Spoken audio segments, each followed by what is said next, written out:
reports to Obama, create this institution, gave them. Sharon will tell you, little people like me and Water fought against it. We tried really hard, didn't we? Well, we fought hard for nearly 9 months. And guess what? We fought so hard, no one would pay us. No one would recruit us. No one would even let us use their organisations anymore. But it doesn't matter, because when you have integrity, you believe in doing this. Malcolm X and everybody told you, by any means necessary, so by any means we have to keep going. So obviously what's happening now, when you look at that, and I've said given you, what is what are you doing? 2 pieces of paper. It didn't hit me.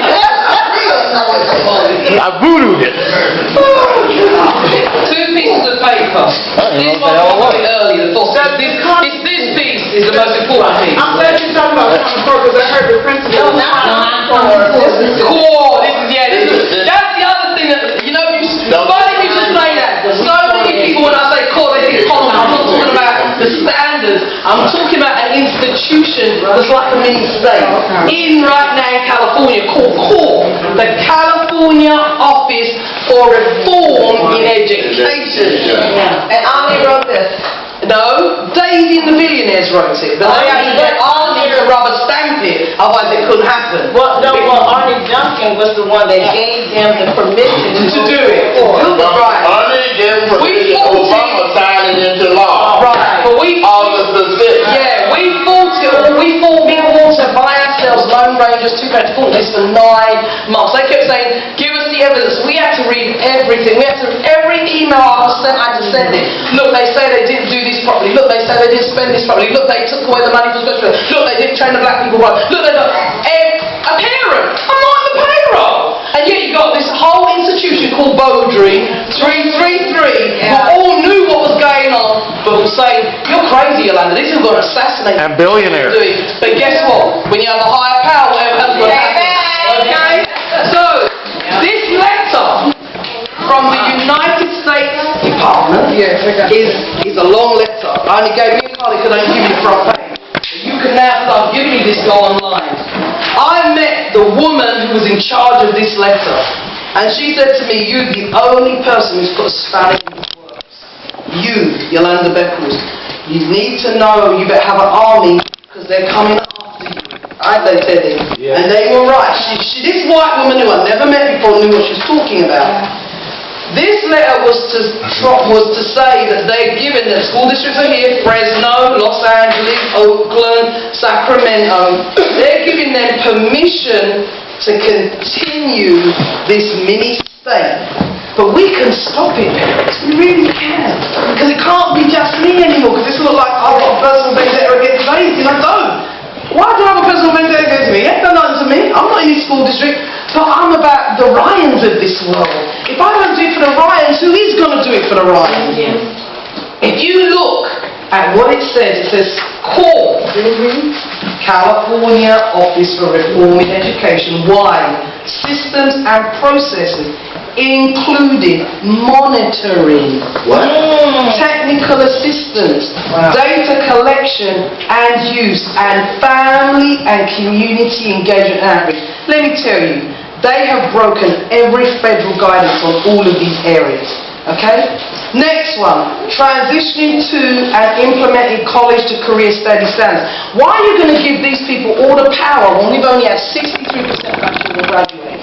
So over a third of our children this year won't walk across the stage, right, at their school site. They won't get a cap and gown. They get told they can't go to prom because from K to 12 we didn't educate them properly. And that's a high performer, Joe. Isn't that? And that's the, yeah, like George said, that's they got rid of the low performers. They've already got rid of the low performers. Developing and administering high quality assessment. This is what we have to partner with our teachers.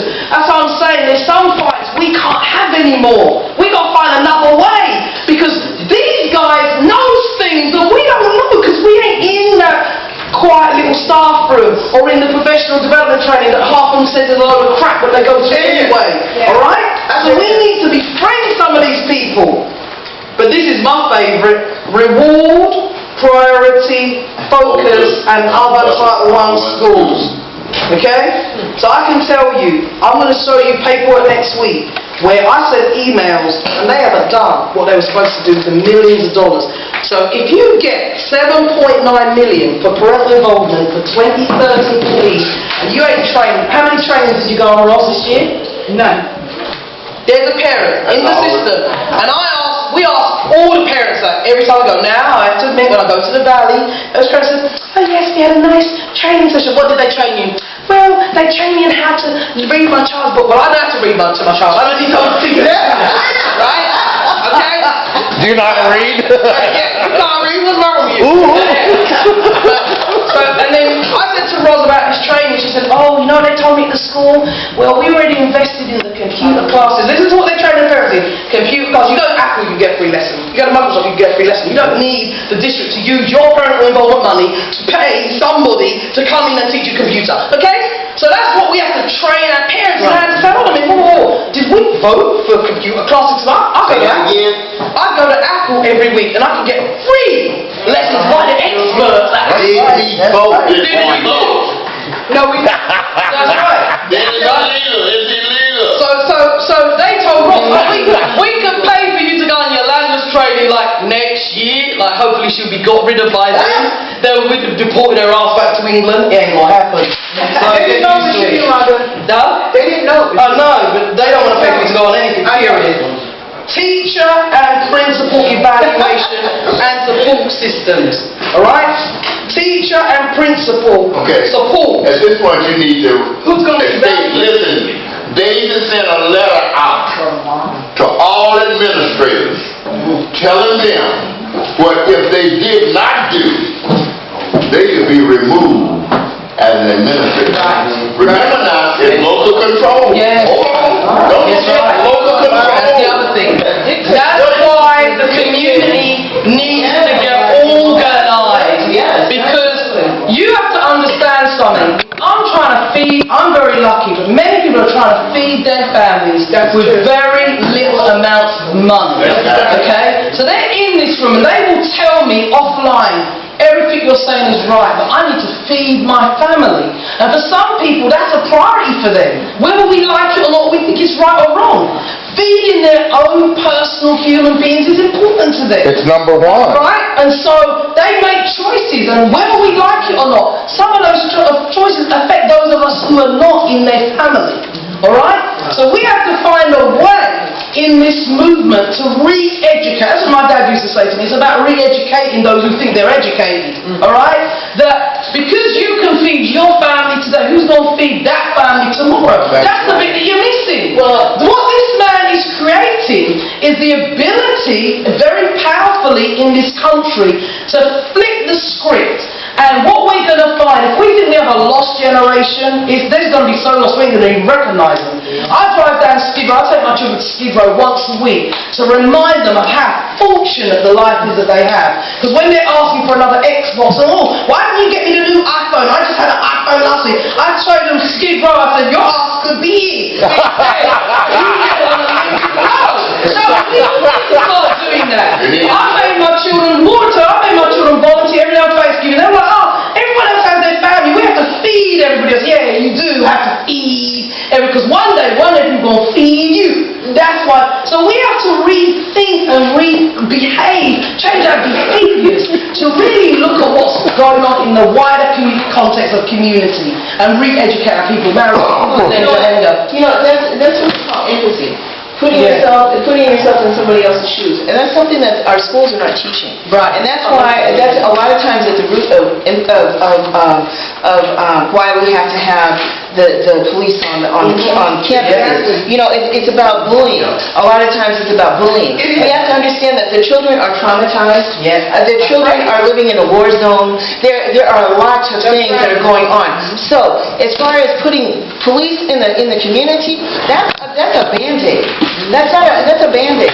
If anything, we need to start teaching empathy, having empathy. Teaching love. Teaching love. Absolutely. Teach love. Yes. Mine is a question. Yes. We need to organize.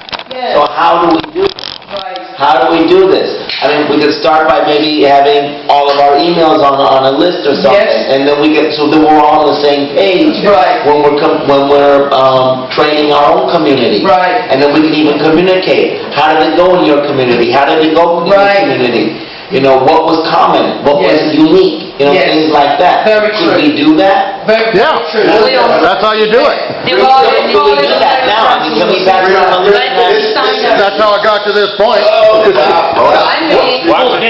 That's how I did All right, real quickly, because we're gonna wrap it up. It's 3 o'clock. I want to respect everybody's time. I definitely got other obligations, as everybody else does in here too.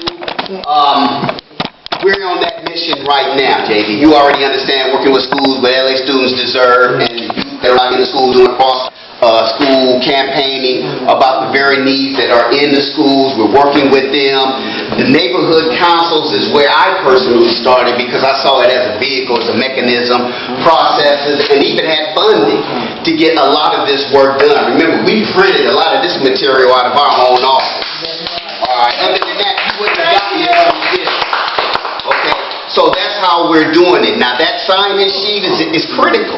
Because this is how we demonstrate, one, to the city entity that we are beholden to as community council, that we're doing this work, but two, that's how we stay in communication, so that everybody's email, whatever information you put on that sign-in sheet, is how you will be contacted about any other information that Yolanda will be giving out to you. And then it's real critical that you get out to the other neighborhood councils and speak to those individuals and tell them you need to get on the ball. The South Los Angeles Alliance of Neighborhood Councils, which meets right here every third Thursday of the month, And you should come. every third Thursday of the month from 6:30 to 8, meets in this building, in this room right here. We have 15 neighborhood councils that make up South Los Angeles. I have to know. Do you know only 6 to 7 are actually active? And come to these meetings representing? Wow. So this is our hook right here. If this is not important, What that's is? it. All right, so we're gonna get ready to wrap up. So let me just, I want to finish this one slide, and then to say to you, these LCFF frequently asked questions that we put together, I want to just point you to, again, I'm always telling you what to highlight. On page 3, auditing. Are any changes to the audit guide anticipated? Yes. I didn't see no auditing gone on. Okay? I haven't seen no auditing on anything called LCFF since it's been in its transitional year. So we need to be asking the state, well, what is the auditing of this money? Number 2, budget updates. The district has to produce their final budget for everybody to vote on. In next Saturday's training, and we haven't even covered as much as we should have today, because as you can see there's so much to teach you, that we have to start responding to the LCAP. So what I think I'm going to have to do is ask Carly to give you all out the draft, because you're going to need to do some homework this week and read that draft and come up with the series of things that we as a neighbourhood council community out of this training are now asking the district to do. Because Carlin is on the PAC and because Roz is a parent in the district, they actually have all the power. Believe it or not, the community that should have the power doesn't have a place in this thing called LCAP right now, because it's being driven by their friends who are on the non-profit. So we have to use our parents who are currently there to say... So you can use me? Yeah, so the parents and the community in the district have raised these questions and I can't answer them. You, superintendent, and you're going to need to go to the board and stand on that podium, and it's a lot for some parents, they get really scared with they shake, but yeah, you've got to go to the podium and let them know, we're on you. You know, it's not just that little black woman from Britain or that little guy from Louisiana. We're on you. She's training more of us now. And we're getting bigger. So that's the second piece you need to be aware of. Keep turning, because I need you to keep reading these. This is important. When it comes to the categorical money for 2012-13, you need to ask them, what happened to all this money that should have gone to our children? Right? All this intervention that they talk about, library, block, but what happened? You can't just let it go. Parent and community engagement, you can see on page, that's so small on page 9 of 13. We need to rewrite parent and community engagement. One thing I do give the Latino community, and I'm going to just circulate that around for you as well. Hardy, when we give this one out to the parent and community engagement. You all know about PT PTA, well, they've jumped on the LCFF bandwagon. Oh, good. And families in schools, which is Maria Casillas' bandwagon, are leading the directive on how parents should be engaged. I have to tell you, apart from Gwen, she's the only Marion, there ain't that many black people in PTA in California, okay? And most of the schools don't even have PTA. In the black community, believe me, they're running strong in the middle class community. So this is what they say is parental engagement. We have to say why this works for us or not. We can't just let these people keep putting out doctrines and propaganda. We're not commenting. So I need you to circulate those. That's your homework as well. So let me finish the slide while he's circulating those. So you can work on that. You're going to work on that. Next time you come, I need to hear It from also you. must be implementing separate implement occupied programs. The local accountability plan that will be done later in the year may affect options for planning in subsequent years, but in no way will such changes diminish federal requirements. So did you hear that? Did you hear that? It said that the financial requirements for 2013-14 may affect future years. What the district is putting out, oh, yeah, we can change this later on. The district has no intention of changing anything. Okay? Alright? We have to make sure, if it doesn't say 10 million for teachers or 10 million for African American students, we have to make sure that is in the doctrine. Carly, give them the draft plan. Carly, can you circulate that for me, the draft plan that we gave, because they need to read that. Maintain local advisory groups. Parents and community engagement remains an important aspect of planning and accountability. Okay, so here's another job for the community, the neighborhood council, Teddy. You need to ask the district what community groups are representing the community. That's a question of Park Mesa. What community groups are representing the community on the LCAP? And we need that list, because we need to know who's our voice. Because it certainly ain't you guys right now, okay?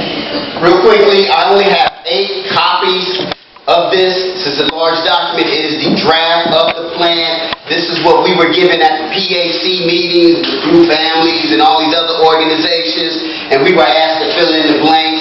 And then at a later subsequent meeting, we were asked to choose 2 out of 3 for what we want. Yeah. And we still haven't even seen the feedback from that. Okay. So only so many people can take a copy. So if you Some really have already want had to it. share Some one, have already had and it. if those, please duplicate it. So And it's also online, right? Yeah, it's online, you can download it. Rowena LaGrossa is the Executive Director of Parent Community Student Services Branch. She is in charge of parent and community engagement. So all letters could be directed to her. I would suggest you send them to the superintendent, Daisy, and let him delegate it to her. Because if it goes to her, she'll just sit on it and say she didn't get your email. If you send it to him and the board members, and you send it to the board members, you copy it to Daisy, and you copy it to Rowena LaGrossa.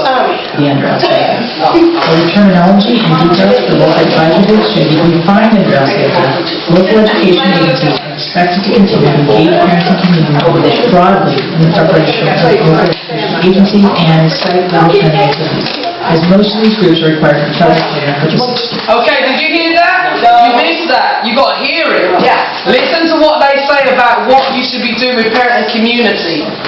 Let me rewind that again so you can hear it.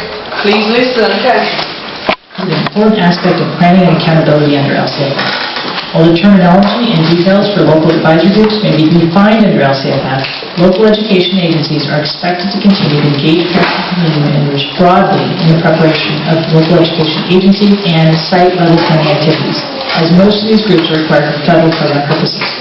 For example, LEAs should continue to engage district and site-level advisory groups, including those charged with providing input for planning for English learners' needs.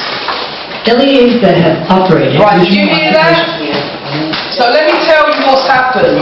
When they scrapped the DAC, which was a broad-based group that represented all groups in the district, they scrapped the voice of everybody in the district. Because DLAC is there for English learner parents and families. That is not the whole district. But the English All learners right? do not have the authority. And the English do not have the authority that we had in the DAC. And because parents didn't understand that, it became a war between what parents thought should be there and shouldn't have been there, and the district very cleverly pitted parents against parents. That's another thing I have to really make you aware of. But when someone comes to you and says, this parent does this, go ask the parent themselves. You will find that the parents are being named and isolated because they're asking all the right questions. And those on the PAC with Carly who took on the district have already not been invited to further meetings, they're not getting further information, because they said, this process isn't transparent, it's not right. We're not agreeing to this plan. Well, the plan didn't say give us 2 questions and we can only refer to 2. The advisory committee rules is that we're supposed to be consulted meaningfully throughout this whole process. In fact, in Pasadena, the DMAC actually said, we ain't signing no plan, this is BS. They stood up for themselves. I haven't seen that happen in LAUSD, second largest school district in the country. So it's a shame that our parents are being kind of bought out of it. So you have to understand that under the federal guidance, they're saying things are supposed to be business as usual. But I can assure you, there's no business as usual in Centers and programs, adult education, and homeschool transportation should continue to operate such programs in 2013-14. LCFF requires that LEAs maintain 2012-13 state-funded expenditure levels for ROCP, adult education for at least 2 years, 2013-14 and 2014-15, and home-to-school transportation on an ongoing basis. Recognizing that in many cases... So for those of you who have parents with special needs and been told, oh, you can't get a bus, you don't go, do you hear what they're saying in this? It says that transportation is supposed to be held to the same position as it was in 2011-12 and 2012-13, but yet the district hasn't done that. They've told parents, oh, there's no money for transportation, you've got to drive to school now. Yeah. 2014. We have transportation. Yeah, but not all schools do. Discriminatory. LCFF also requires local educational agencies to continue passing through ROCP and home-to-school transportation funds to joint powers agencies for 2 years. We also recommend that LEAs use 2013-14 to introduce procedures that will be required in 2014-15. They didn't do that. So while the regulations and templates for LCFF will not be in place until the 2014-15 planning and budget cycles, local educational agencies will be well served to begin thinking in 2013-14 about the implementing procedures that support... Thinking and implementing them next year. What they did was implement everything this year.